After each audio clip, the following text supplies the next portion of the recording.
मऊ लुसलुशीत शेवई उपमा बनवणार आहोत। तर नमस्कार, स्वागत आहे तुमचे खमंग रेसिपीज कट्टा चॅनलवर। मी प्रतिभा तुम्हा सर्वांचे मनापासून स्वागत करते।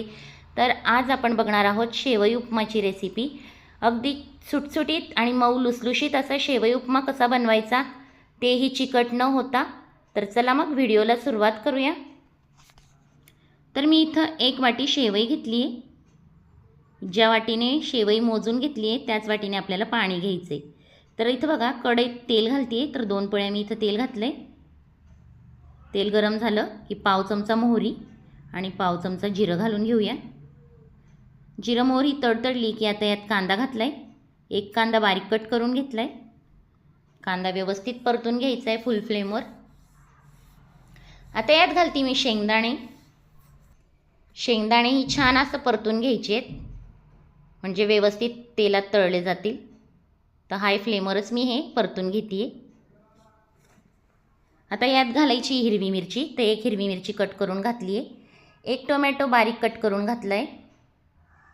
थोडी कढीपत्त्याची पानं घालूया आणि हे मीडियम फ्लेमवर छान असं परतून घ्यायचं आहे। तर गॅसची फ्लेम मी आता मीडियम केली आहे। आता व्यवस्थित परतलं गेलं की यात घालायचे आपल्याला काही बेसिक मसाले।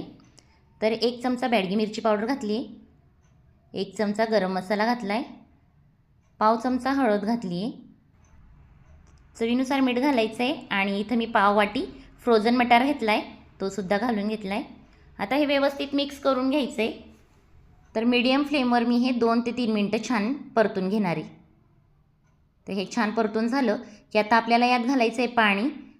तर ज्या वाटीने मी शेवई घेतली होती, 1 वाटी शेवई घेतली होती, तर 2 वाट्या पाणी यात घालायचं आहे आणि याला उकळी येऊ द्यायची आहे।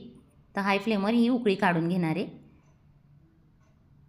तर तुम्ही इथं बघू शकता, ह्याला उकळी आली। शेवई घालून घेतली, व्यवस्थित मिक्स करून घ्यायचं आहे। आता यात घालूया बारीक चिरलेली कोथिंबीर।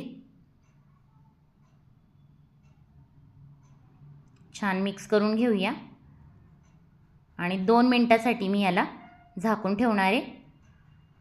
गॅसची फ्लेम हाय ठेवायची आहे। फक्त 2 मिनटं आपल्याला वाफ काढून घ्यायची। तर तुम्ही इथं बघू शकता, शेवईनंतर सुक्की होते, त्यामुळे आता मी हे व्यवस्थित मिक्स करून घेईल आणि गॅसची फ्लेम ऑफ करून हे परत मी 2 मिनटासाठी झाकून ठेवणार आहे। असं केल्यामुळे शेवई चिकट होत नाही, सुटसुटीत होते। तर गॅसची फ्लेम मी ऑफ केली आहे आणि इथं 2 मिनटासाठी झाकून ठेवते। नंतर तुम्ही इथं बघू शकता, अगदी सुटसुटीत आणि मऊ लुसलुशीत असा आपला उपमा तयार होतो। झटपट उपमा रेसिपी आपली रेडी झाली आहे। अगदी चिकट न होता छान असा उपमा रेडी झाला आहे। व्हिडिओ आवडला असेल तर लाईक करा, शेअर करा। चॅनलवर नवीन असाल तर चॅनलला सबस्क्राईब करायला विसरू नका। पुन्हा भेटूया अशाच नवीन व्हिडिओत नवीन रेसिपीबरोबर।